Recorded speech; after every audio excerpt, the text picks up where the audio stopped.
And welcome to it. I'm so glad you're with Positively Star Wars again this week. I am your host, Jon Justice, back with the latest news for what there is and commentary about all things Star Wars. If you want to email me, TalkShowNerd@gmail.com. You can also leave a comment on YouTube. Now, the show will more than likely be taking a week off. I'm a massive NASCAR fan, and the Daytona 500 is coming up next weekend. On top of that, I am looking at making some upgrades to my studio equipment, and that's probably going to require quite a bit of my weekend time. For those that are new to the show or don't know, I'm a full-time radio talk show host. I've been doing radio for 24 years now. The first handful of years was in music radio on alternative rock and rock stations doing morning and afternoon shows. And then for the past 9, 10, 11, 12, 13 years, I've been a radio talk show host. For the past 4 years, I've been here in Minneapolis as part of the Justice and Drew show with producer Sam on Twin Cities News Talk, owned by iHeartRadio. So I have a full-time job. I do all my podcasts on my free time for the love of the things that I love. Star Wars, Depeche Mode, and I might even actually be back my NASCAR podcast. So I might be taking a week off next week. So if you don't get any podcast or YouTube shows next week, that would be the reason why. And I'm leaving it a bit up in the air, and I mentioned this on the listener feedback show, and I'll explain a little bit more about that in just a second. Because if I end up having more time, or if the upgrades don't take place next week, and I may end up putting out a couple of shows, but more than likely I'll be taking next week off. So a bit of programming notes before we get into the core of the show this week.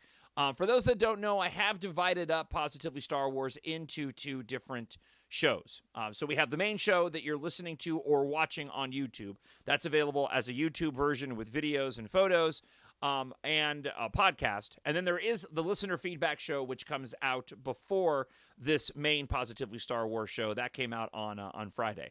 I really like getting the listener feedback from you, so you can email me, talkshownerd@gmail.com.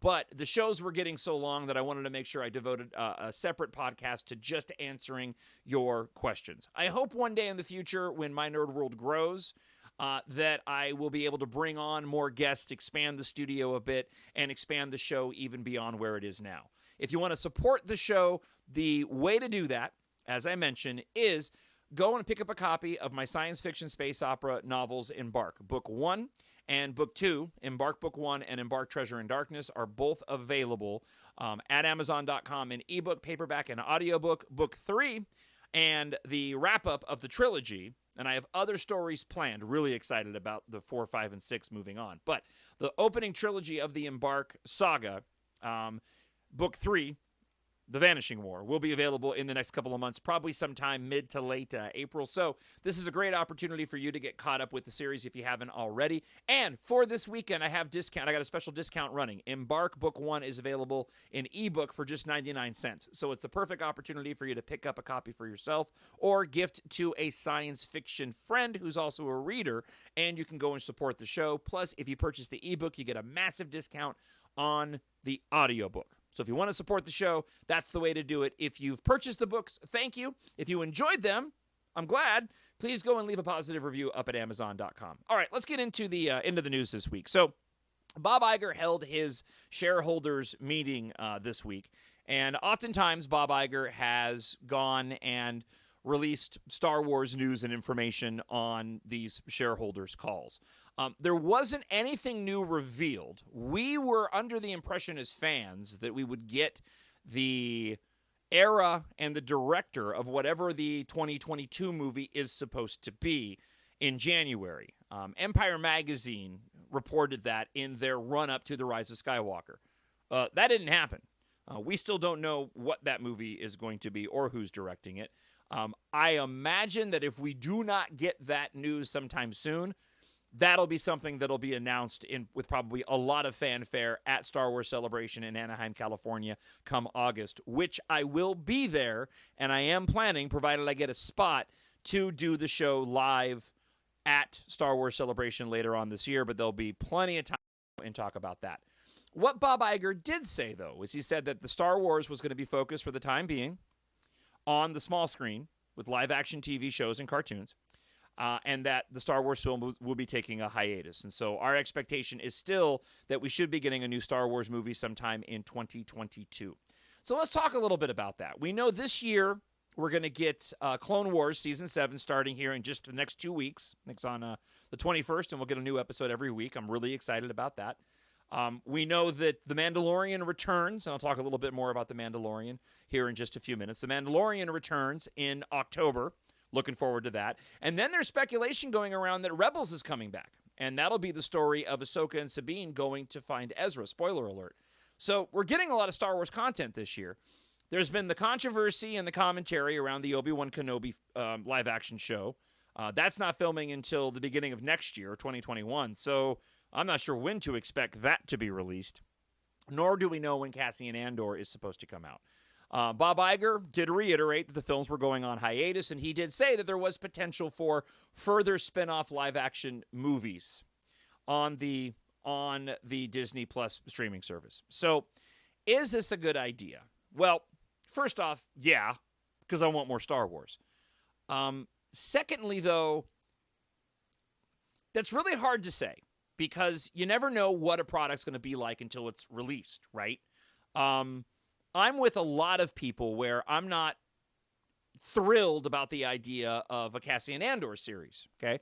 Really liked the character in Rogue One, watched it recently, fantastic movie. But it's not something that I go, ooh, I can't wait for Cassian Andor, right?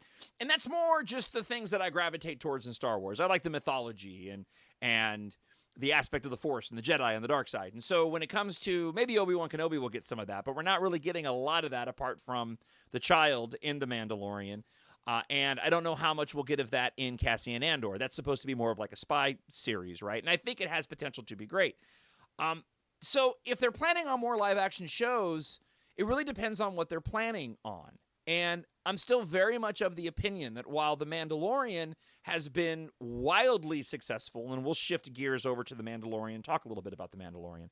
While The Mandalorian has been wildly successful and obviously popular, it can't be like that for every live-action show. And there's not a lot of mythology building in The Mandalorian. I get it after watching A New Hope this week and then watching The Mandalorian. There's so many comparisons that can be made and vibe, and they really nailed that aesthetic. And so for those original trilogy fans, I understand why they love The Mandalorian. I love it for that reason too. But I need some meat. I want some mythology. I want to get some depth into these stories. I want something on par with a Game of Thrones. And I say that just from the standpoint of Game of Thrones was must talk about television watching.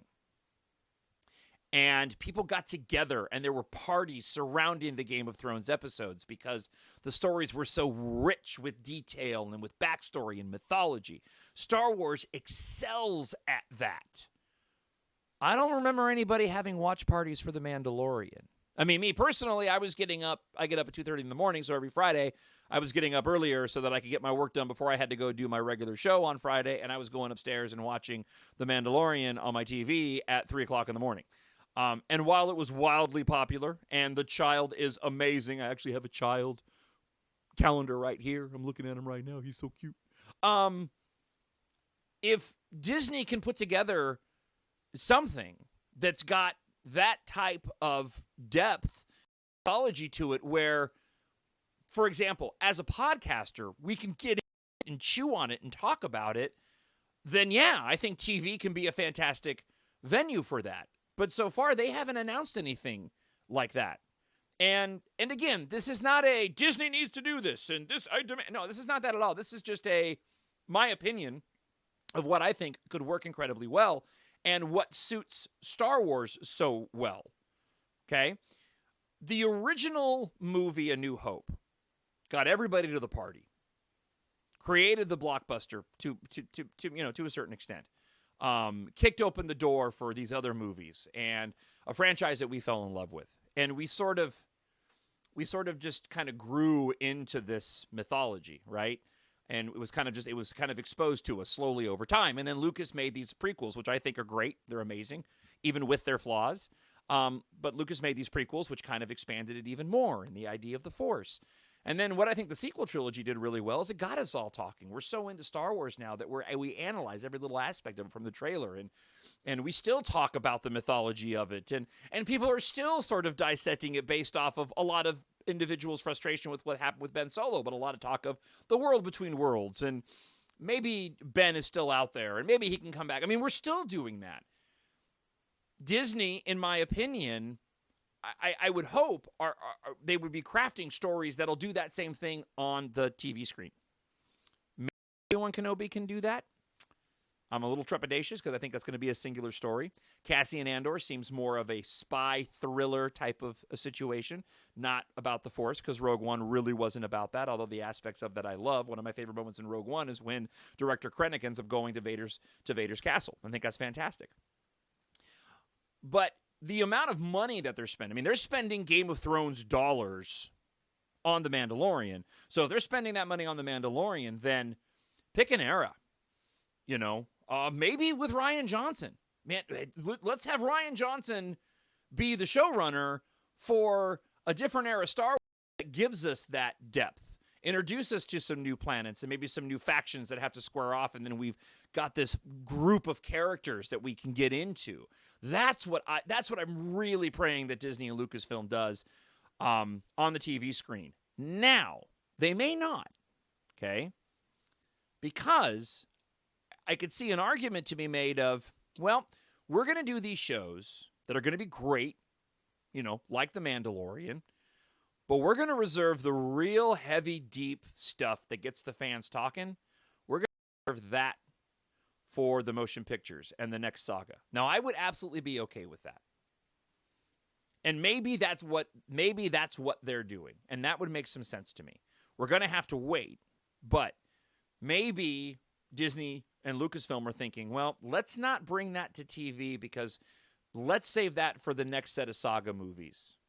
Because we really want those to be the tent pole. Because I do think we had a friend of the show, John, emailed in the listener feedback show this week and said Star Wars needs to be seen on the big screen. And I agree, it works on the TV screen, but I think that next movie has got to be the start of another saga, not another spin-off movie. And that's where, again, my hopes and prayers, where they kind of land, is that Disney went, okay, we got successful with Rogue One, but Rogue One was a direct tie into A New Hope. We were still sort of basking in the glow of The Force Awakens, so it did great. And then we know what happened with Solo. So let's take those ideas that we had for the spin-off movies and let's move those over to the Disney Plus streaming service, and then we'll reserve the big arc stories for the cinema, which would be different than what Marvel is doing, because Marvel can kind of do both. Marvel's shown that they can be successful with the one-off films and then the larger Avengers movies placed in between these other movies, creating a larger arc. I think Disney might be looking at it of, okay, we're going to do that, but we're going to do that with just the TV shows, not the spin-off films, and make sure that the Star Wars theatrical films are major events, and that's where the fans can really go and get into it. From a purely selfish standpoint and from a podcast standpoint, I really do hope that we get at least one Disney Plus Star Wars live-action show that's got a little bit more depth to it that maybe hasn't been announced yet. Maybe not fully what I'm talking about with the saga film, but just something that's a little bit more than just, the wolf and cub story, or however people talk about that with the Mandalorian. Maybe that's the route they're going. I hope that we get some of that information soon. I think it would be good for the fans, and maybe Disney and Lucasfilm, with The Rise of Skywalker still being available to be seen in cinemas 7 times. How about you? Then perhaps they'll be giving us that information sometime in the near future. All right, let's go ahead and switch gears. I want to talk a little bit about The Mandalorian and specifically iconography.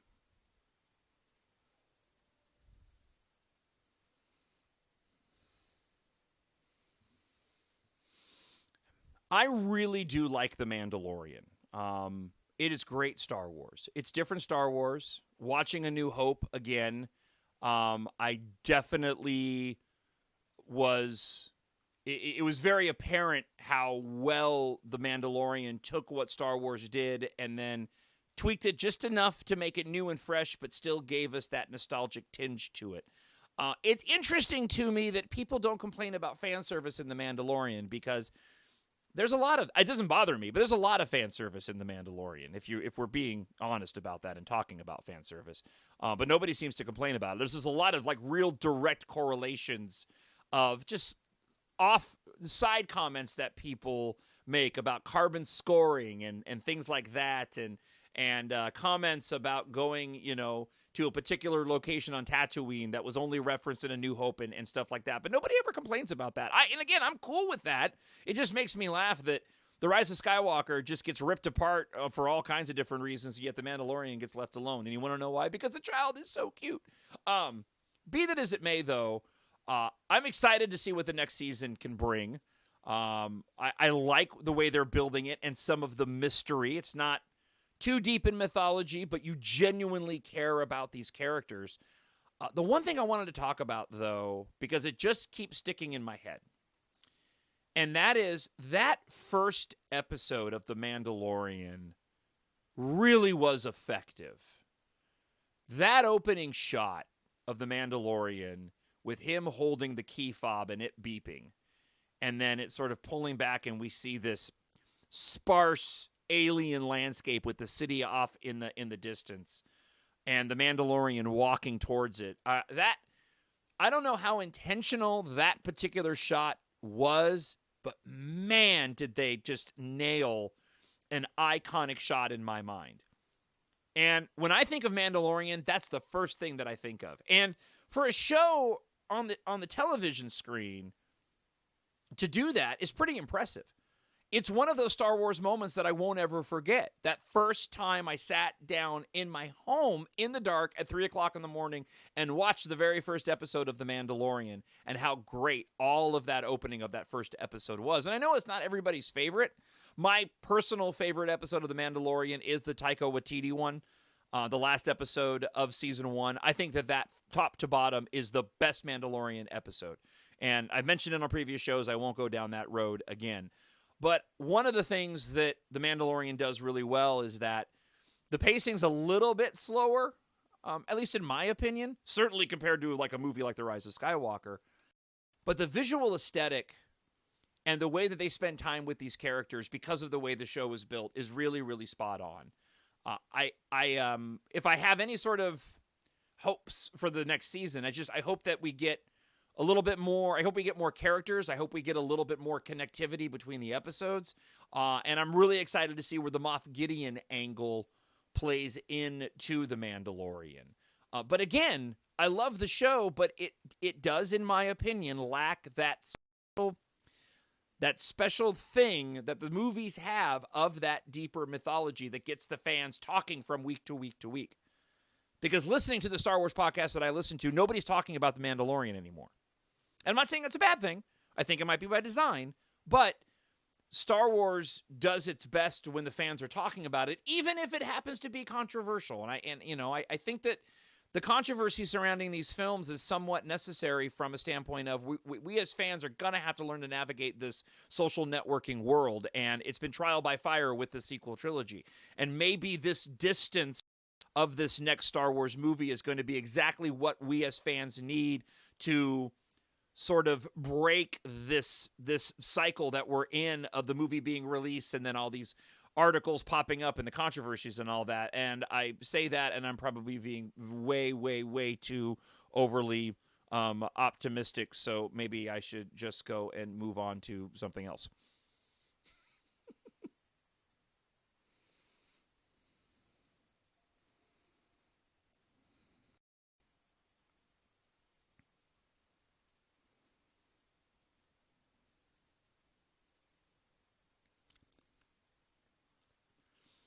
All right, I just wanted to take a moment, and this topic's a little bit out of the blue, but it's just something I was thinking about watching A New Hope this week.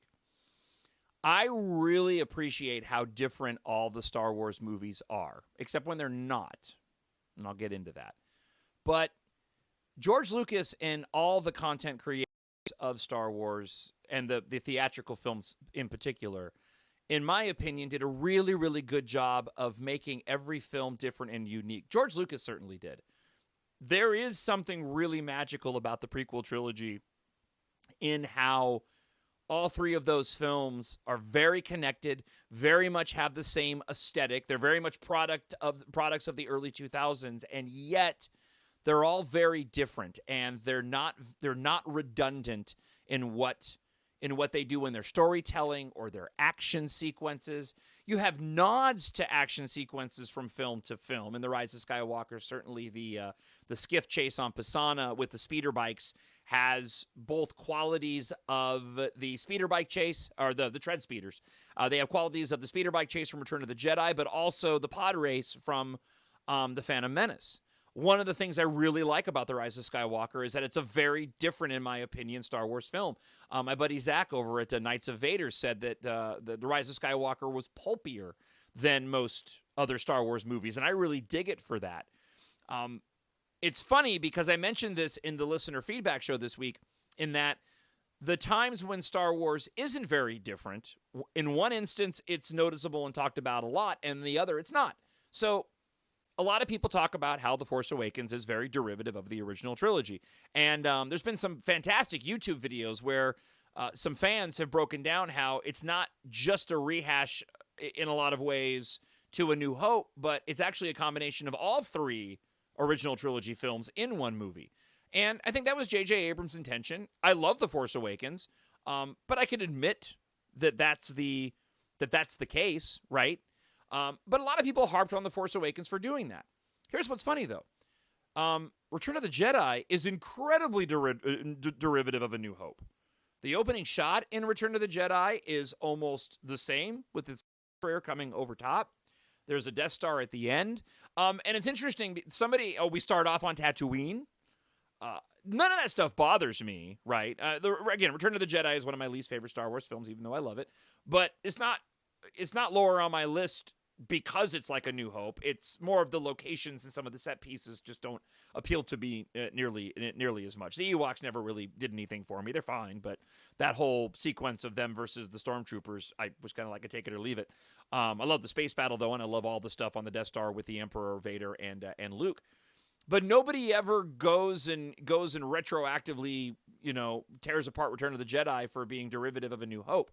Now, there have been articles written, and this was a while ago. These were articles written like in the 90s and the early 2000s of people saying that Return of the Jedi is the worst of the original trilogy because it's so much like A New Hope, which just says to me that if we had Twitter and social networking back around the time of the original trilogy, we would have been in exactly the same boat that we're in now when it comes to the commentary when these movies get released. And like I said, I hope as a fandom that we're able to grow a little bit. And maybe all those individuals that are cashing their AdSense Google checks on clickbait videos and lying to the fans about stuff that isn't happening and leaks that don't exist, all to get people to click on their videos. Maybe those individuals in the next 3 years will grow up a little bit and realize that they're being jerks for lying to the fans, and that perhaps they should use their talents and be a little bit more positive in the way that they go and try to make their money instead of just fueling more fan hatred and lying to the fans. I think I was pretty pointed and honest about that, right? All right. One more comment on this real quick, about the films being different and why that's unique and cool. And I've mentioned this a few times, but the only real complaint that I have of The Rise of Skywalker, it's not even a complaint, it's just John, if you had to pick one thing that you could have changed in The Rise of Skywalker, what would it be? It would have been the end space battle scene over Exegol. I would have rather have seen that out in space. I mentioned on the listener feedback show that I think it would have been cool if they had actually gotten the Star Destroyers through that red nebula, thinned out the fleet a little bit, and that had an open space battle with all of them. That would have been great. I felt that the scenes that were shot for the vehicle battles were all edited way too quick. There was not a lot of following of dogfights. You got that in Revenge of the Sith. You got that in Rogue One. You certainly got that in Return of the Jedi, and you definitely got that in A New Hope. And that's my point. Going back to how the movies are different and why that's special. again, if you're asking me to pick one thing I could change about The Rise of Skywalker, that's what it would be. Let's make that end battle between the Sith fleet and the Resistance and all those ships. Let's make that a lot more linear and have little tiny stories being told. I'm okay with it not being that way because we have other space battles that we can go and watch. We can go and watch the opening battle from The Last Jedi, which I think is amazing. We can go and watch the battle in the Phantom Menace. And we can go back and watch what I think is arguably one of the best space battles ever put to film, and that is the special edition of A New Hope. Watching that end battle on the Death Star never, ever, ever, ever, and will never get old. As somebody who loves vehicles and space battles, who has written sci-fi novels, so I can tell stories about young people in spaceships battling evil, that Death Star battle to me is the pinnacle. It is shot so well. It is so easy to follow. So exciting. It never gets boring. And George Lucas was a damn genius for using real war footage to splice in as placeholders to tell the visual effects department to go and craft the end battle over the Death Star that way. So it's okay for me because we got this other iconic shot of 16,000 ships, I think is what was said in the visual effects breakdown that came out this week. There was some 16,000 ships, I guess, in that end battle over Exegol. That was just incredible and iconic. I mean, that was a boyhood fantasy come true to see that many ships up on screen. And even though I didn't get more of a linear space battle, I'm cool with it, man, because you know what? I can go back and watch any of those other movies, and I am completely and totally satisfied. All right. One more item I want to get to on the show this week before we wrap it up. All right, so the show is split up into two different shows now. We have the main show that you're watching or listening to right now, either via podcast or on YouTube. Be sure to like and subscribe to the channel, please, if you don't mind. And you can always leave a comment on YouTube or TalkShowNerd@gmail.com. Then we also have the podcast of listener feedback that comes out before this show. Everson Serpa, who's a friend of the show, wrote in, and I didn't get in on listener feedback because I wanted it specifically for this week's main show, and he wrote this. Now that The Rise of Skywalker is out, we can see some aspects of previous chapters from a different point of view. Darth Sidious being hurt, damaged by his own lightning is a clue that this is one of his weaknesses, which would be explored in the final episode. He also manipulated the whole story of the Skywalker family from the beginning, from Anakin to Ben Solo, making both of them destroy the Jedi Temple and betray their respective masters. In Episode 3, Palps talks about manipulating midichlorians to create life, which is now set up to his return by the hands of the Sith Loyalists and the Sith Eternal. Beyond the initial meaning of being a parallel between Anakin and Frankenstein, you know, the guy who tries to cheat death and ends up creating a cyborg monster. According to George Lucas, the films rhyme within themselves, so now the first trilogy tells the story of the fall of Anakin and the Republic. The second one subverts the previous one by putting Luke in the same situations as Anakin in the first, but making him choose a different path. And the third one shows the new hero, Rey, dealing with echoes of the previous events. Because Ben Solo goes through the same journey as Anakin, and Rey, as Luke, Qui-Gon is the old master who dies by the hands, spoiler alert, of the villain in the first part of the trilogy. Same thing with Obi-Wan and Han Solo in their respective trilogies. There is so much to analyze. Thank you very much, Everson. And he's absolutely right. And that's how I like to look at these Star Wars films. They're not perfect. They may not always do what we want as fans to do, and I blame that on us. We do that to ourselves. We analyze and we hyperanalyze, and I know for me personally, I try to keep an even head about it. Not to say you don't, but I try to keep an even head about it and accept that these are just the events as they played out. I think The Rise of Skywalker is an amazing movie. There's no part of that film that I want to get up and walk out and go to the bathroom for. I love all the characters in it. I actually love the pacing of the movie now because it doesn't ever get dull or boring. And again, using the other films as sort of a gauge, oh, I would have liked to have seen more of that, or I would have liked to have seen more of that. Here's a good example. The beginning of the film, it being Mustafar. People saying, I would have liked to have seen more of Mustafar. Well, okay, except for the fact that in the Vader Immortal VR series that Vader's castle doesn't exist anymore, so it was just ruins. And if I wanted to visit Vader's castle, I'll go watch that amazing scene in Rogue One, because they all fit together. And so, and again, like for me, that's what this is, one big long story. Instead of getting it in a Game of Thrones style in a series, in a television series, we get them in these movies. And I think a lot of times we have preconceived ideas of how movies are supposed to be, and certain things that we want. But again, this movie of The Rise of Skywalker does so many of these other things that we haven't seen before. I'm okay if it doesn't give me things that we have seen before. And I just really think that Chris Terrio and J.J. Abrams just nailed these characters in the story. I didn't think that anybody could really top what Rian Johnson had done with Kylo Ren and Rey. And I'm not going to go so far as to say Chris Terrio and Abrams topped them, but they certainly matched those characters and brought some depth to them. And every single moment of both Kylo Ren, Ben Solo, and Rey in that movie is great. Their acting is great. The dialogue is great.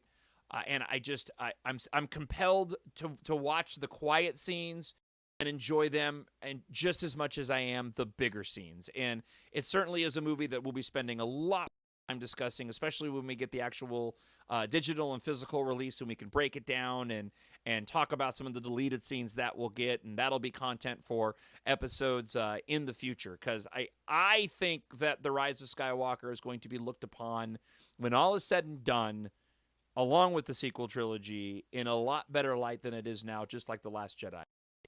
I think that these movies had an impact on a lot of people, more so than the surface level fandom even realizes. I could be wrong, but that's just the feeling that I get. I know for this fan it did. I know for this fan who's been there since the beginning and was a fan of Star Wars before I was a fan of anything else, these sequel trilogies did everything that I wanted them to do as this fan, and I'm really happy for that. And now I just want to go watch The Rise of Skywalker again. Thanks so much for checking out the show again this week. Email me, talkshownerd@gmail.com, or leave a comment on YouTube. And please support the show, and if you haven't yet, go and pick up a copy of my science fiction space opera book. Even just to put it on your shelf to say, hey, I listened to that guy's podcast, and I bought his books. I don't do Patreon. I like to give the show for free. That might change in the future. I do use the show as a catalyst to try to promote my science fiction space opera novels. Book 3 is coming out in the next couple of months. I'm so excited to get this book out there. I am thrilled the way that it turned out. I just finished my edit. I'm now handing it to my my editor, who will make her pass at the book, and then we will. I'm handing it off to my beta readers, so my beta readers are going to be getting it pretty soon. So we'll find out whether or not my instincts are correct, that it turned out as good as I thought that it did. And then once it's done with my editor, which is my wife, then I'll hand it off to the proofreader.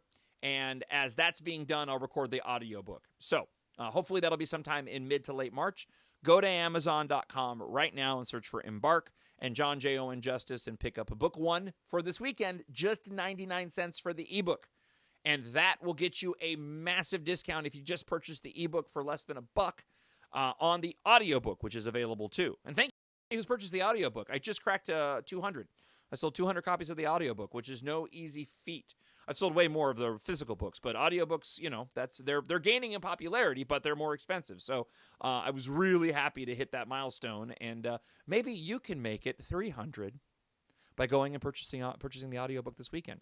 Kind of as I said before, if everybody who hasn't purchased the book that listens to the show, because I know the download numbers, if you all went and bought and spent $1 to buy the ebook, you could send that book to number 1 on the Amazon charts. How cool would that be? I would celebrate with an extra show if you were able to do that. All right. I may or may not be back next week for a show. I might be taking Daytona 500 week off. So if you're looking for it next weekend and it's not there, I decided to take the weekend off, and I will be back the following weekend, the 21st and 22nd. So there might be a show next Friday and Saturday, the 14th and 15th, but most likely expect a brand new episodes coming up on the 21st and 22nd. But get your emails into me, talkshownerd@gmail.com, or leave a comment on YouTube. Okay, I have talked enough, and you're probably done looking at my face. So thanks a lot for checking the show out. Have a great weekend and week. May the Force be with you. And now here's Obi-Wan Kenobi to pretty much tell you exactly the same thing. The Force will be with you, always. My Nerd World.